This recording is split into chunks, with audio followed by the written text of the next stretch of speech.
Padre, pabinyagan ko sana ang anak ko. Ano ang ipangalan mo sa kanya? Tigre po. Ano? Hindi pwede, Doming. Pangalan ng mabagsik na hayop yan. Pwede, Padre. Kung pwede ang leon, edi pwede rin ang tigre. Pwede!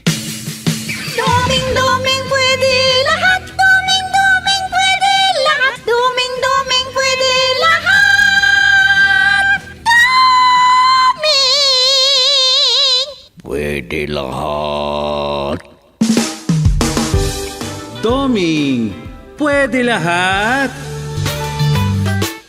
Isang manunulat, matalino, malalim ang pag-iisip, pero laging naiidlip. Walang pinagkaiba sa kwago. Iba't iba ang pagkatao, bida, kontrabida, at mapagmasid. Mga kaibigan, huwag kaligtaang pakinggan ang araw-araw na pakikipagsapalaran ni Doming sa kailaliman ng panaginip. Doming, pwede lahat. Isinulat at sa direksyon ni Letty Astudillo Aquino mula sa Lovelet Artists and Talent Center Drama Productions. Handog sa inyo ng #1 and most trusted radio network in the country, Bombo Radio Philippines. Basta Radio, Bombo!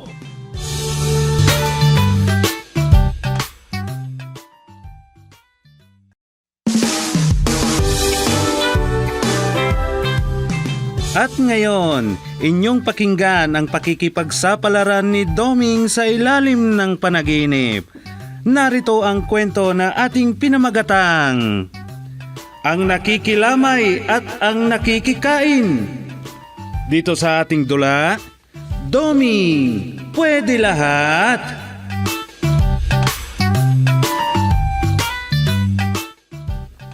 Gusteng! Ay, naku, Gusteng! Ay, Andiyan ka na pala, Sufeng. Saan ka ba galing at ganyan ang mukha mo? ay, Ano bang nangyari? hindi yan na gusto kong iparating sa iyo. Ano ba kasi? Ay, si Kagawad Simpor, patay na raw. Oh, patay lang naman. Patay na.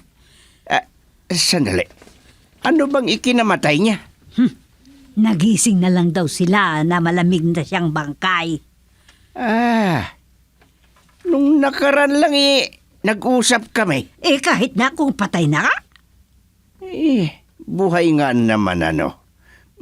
Kaya nga, hindi natin masasabi kung kailan nga naman tayo mamamatay. Parang wala naman siyang sakit. Yan ang hindi natin alam. Malay natin. May sakit pala siya, pero hindi niya sinasabi. Oo nga no. Di paano? Puntahan niyo naman Kung ano lang may tulong ninyo doon. Kasama niyo pa man din. Sige. Puntahan ko at magmi-meeting kami. Para naman sa gayon, magpapasulisit kami para sa abuloy niya.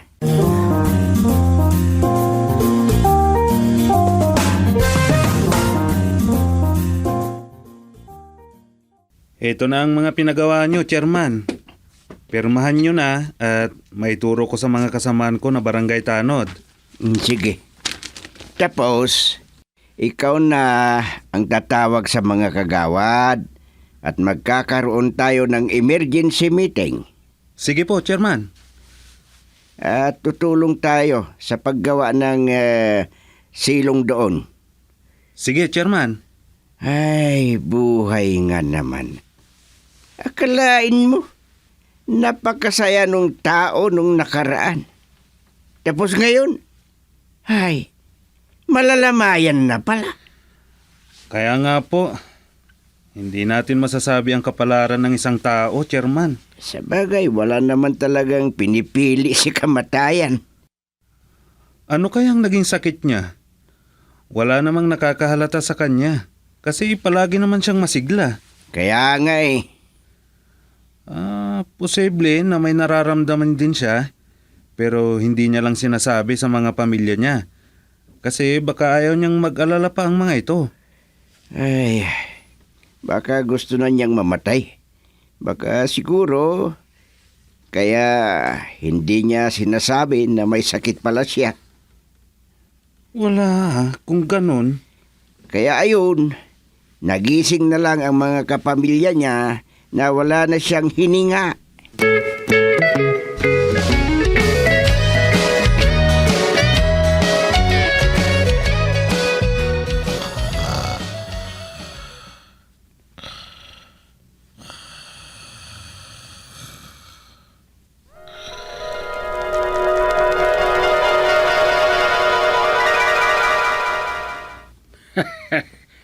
Ayos Aw, ano na naman ang ngiti-ngiti mo dyan, ikaw astaw? Ay wala.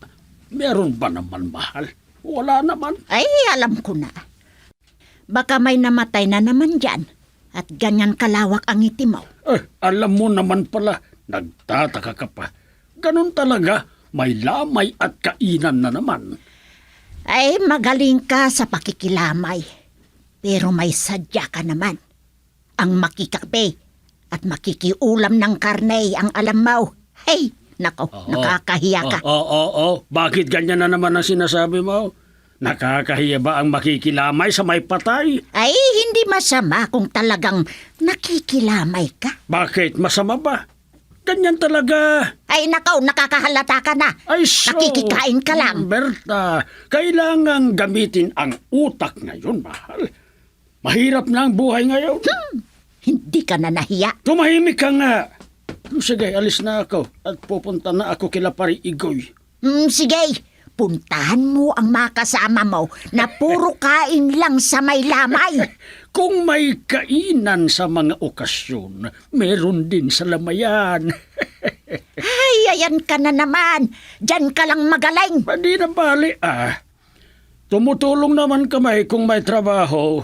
Kung may makakatay, tumutulong naman kami sa pagkatay. O, ganun yun. Oo nga, pero meron pa rin naman kayong makukuhang karne. Ay nako, nakakahiya na kayo.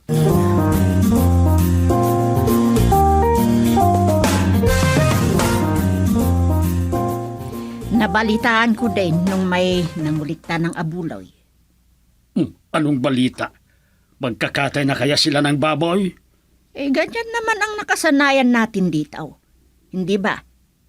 Magkakatay sila at may kaya naman sa buhay ang mga anak nung namatay. At isa pa, baka tatagal ng lamay kasi hihintayin pa nila yung anak niya galing abroad. Yun na nga eh. Sige, at makapunta na nga sa lamayan. Gaya nung dati. Kunwari tutulong kayo na naman.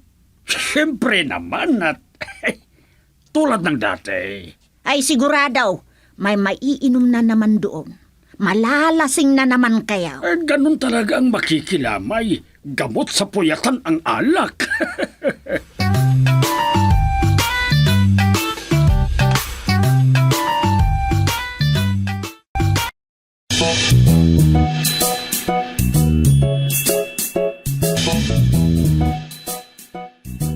Ang mabuti pa, magbigay tayo ng discount sa kanila. Tama.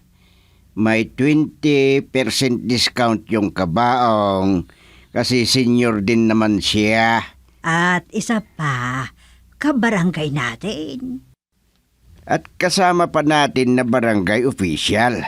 Oo naman, kahit pa'y kaya sila. Tama. Pero yung serbisyo at yung pagbabalsa mo sa kanya, kahit sa kanila na yun. Kasi wala namang maiiwan sa atin, di ba? Oo naman. Malaking bagay na yun. Malaki din naman ang pasasalamat ni Itang na biyanan nila. Kaya nga, paano? Tara na sa lamay. Sige. Andun na kaya si Dumeg? Oo. Pinagsabihan ko na tutulong sila doon kung may hindi pa tapos na trabaho. Sa bagay, kahit hindi sila kasama sa council, dati nang matulungin ang mga barangay tanod. Ay, ganyan talaga ang maganda sa atin. Oo nga. Kaya maraming humahanga sa mga barangay tanod natin dito sa barangay Hingalo. Hindi katulad ng iba na may iba silang balak sa pagpunta sa mga lamayan. Ay, tama ka dyan. Hindi sila katulad ng iba dyan noon. Makikilamay sila, pero kapilang pala ang sadya nila doon. Makikain at kung ano pa dyan. Tulad nila Gaston at Igoy. Ano, ang sabihin mo, pupunta doon sa lamayan, pero hindi pala makilamay ang sadya nila, kundi makikain at makikapilang.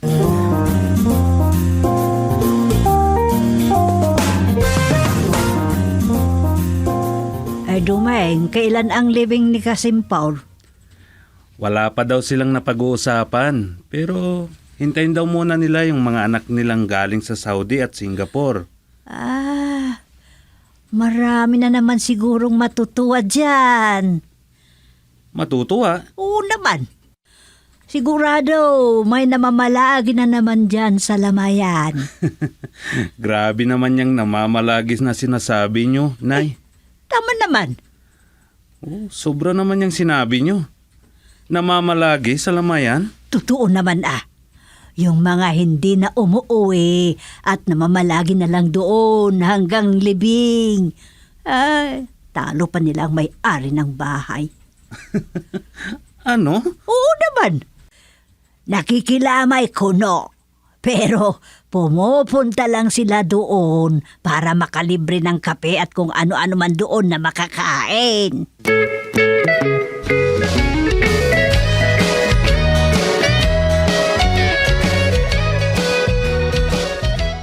Oh, bakit Gastaw? Hindi mo na maalalang umuwi? Ano? Hindi mo na alam ang daan pa uwi. Namamalagi ka na dito sa lamayan Ano ba naman yung sinasabi mo, Berta? Ugali to ng palagi nakikilamay, makikiramay sa mga napahiwalay na kapitbahay. Anong pinagsasabi mo dyan na napahiwalay? Alam ko na anong akala mo sa akin? Tumahimik ka na nga, Berta. Nandito kami ni Paring Igoy para tignan namin kung ano ang pwede naming maitulong. Ay, yahoo! Kilala na kita. Ay, nakaw. Nakakahiya na kayo talaga. Sige, umuwi ka na para magpalit at maligo ka. Tingnan mo yung sarili mo. Daig mo pa ang taong grasa.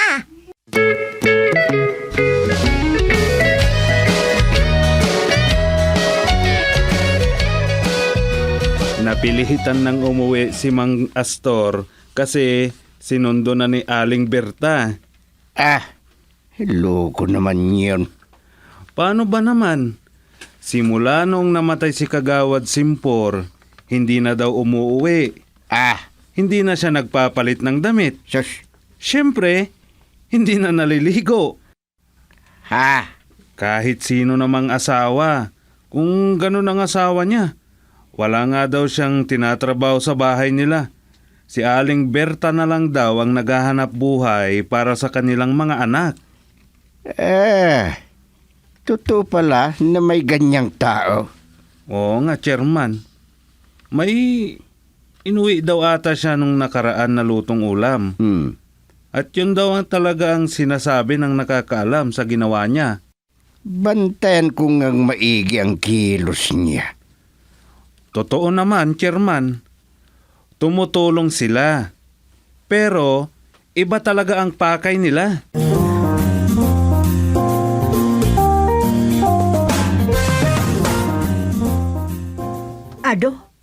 Ano yung sinabi mong sadya mo sa lamayan, Gustay? Magbabantay ako. Sige, mas maganda pa nga nabantayan yung mga nagsusugal doon.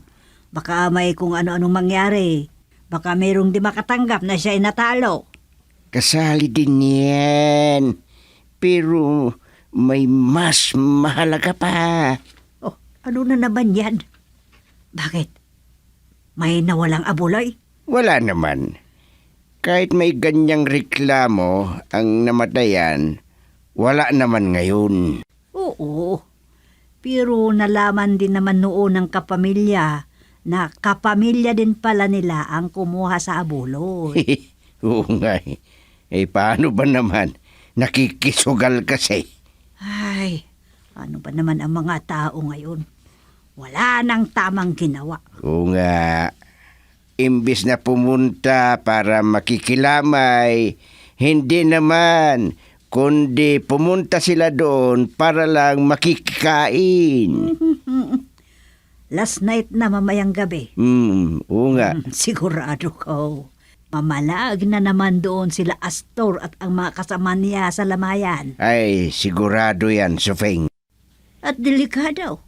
Baka karni naman ngayon ang mawala. Ah! May problema na ata sila Sipa eh. Ay, alam ko na yan. Wala na tayong ikakabahala diyan. Kukuha na naman ang mga nagpupuslit ng karni. Ay, naku.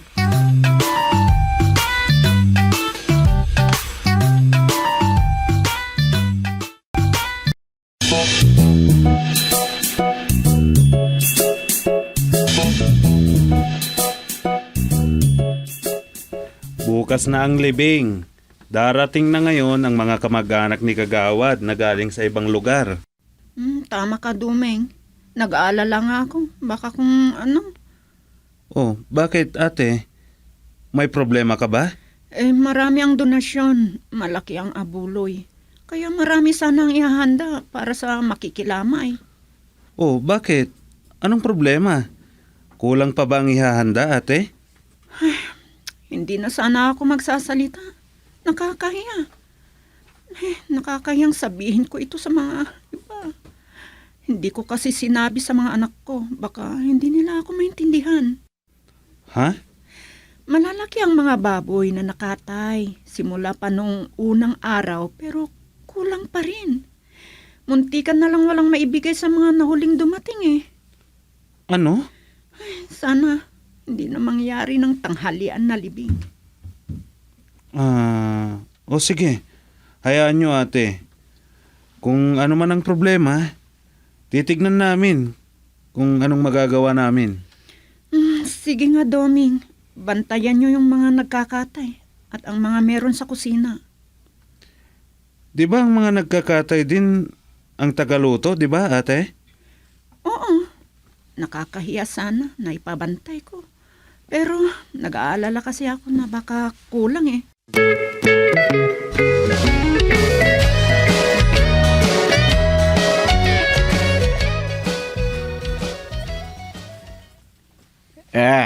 Magandang gabi sa inyong lahat, mga kabarangay. Magandang gabi. Magandang gabi, Chairman Gusteng. Sus, lasing ka na naman yata. Konti lang, Chairman. Ganon talaga ang tagakatay at kusinero. Na may konting tagay. Ganon. Ayos yan. Pero tignan niyo, para hindi kayo, kayo ang nakakaubos. Hindi yan ang sadya namin, Chairman. Hindi naman kami lasinggero. Suga pa sa alak. Ganun ba? Alam ko naman, pero tignan niyo. Baka naman magkasakit kayo niyan. Wala yung sakit sa amin, Chairman. Matibay kami sa mga sakit kasi may vitamina at maintenance naman kami. Tumagay naman kayo kahit kunti. Pampainit lang. Kayo na lang. Sige, tignan niyo. Baka kayo ang susunod na lalamayan, ha? Ay, huwag naman sana. Huwag naman sana, Chairman. Baka magkatotoo kung hindi nyo bantayan ang mga kalusugan nyo, ha? Hindi malabo. Nasusunod kayo kay Kagawad Simpor na lalamayan. Kung darating ang araw na kayo rin ang nakalagay sa kabaong.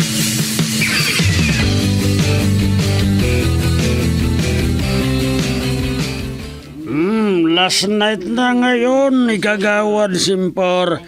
Kaya magsasawa tayo. Lalo na napakaraming alak ang binili ng anak niyang balikbayan. Tama na yung kwento. Sanda ka ng salita dyan, mga store. Tagay na. Sige ba? Tuloy ang tagay. Tuloy ang tagay. Libre naman. Baka matagal na naman magkaroon ng ganito kung wala namang mamamatay dito sa lugar natin. Kung hindi ikaw ang susunod, gaya ng sinabi ni Chairman Jose, tandang Astor. Kasi matanda ka na bilang isang leader ng kunwari pumumunta sa lamayan pero nagiinom lang. Anong sabi mo ha, Igoy? Ha? Anong sabi mo? Bakit? Bakit ka tumayo? Tandang Astor. Kung may susunod man na malalamayan dito, ikaw yun! Loko ka! Sinipa mo ako, ha? Ako naman, loko ka! Sinipa mo pa ako, ha? Sipain ka ni kita!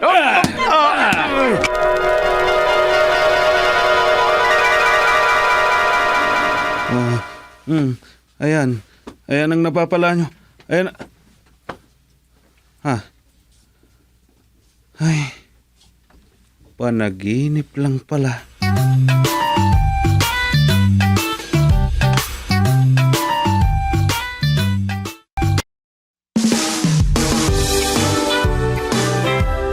At diyan nagtatapos ang isang kwento sa pakikipagsapalaran ni Doming sa ilalim ng panaginip. Sa panulat at direksyon ni Leti Astudillo Aquino. Handog sa inyo ng #1 and most trusted radio network in the country, Bombo Radio Philippines. Basta Radio, Bombo!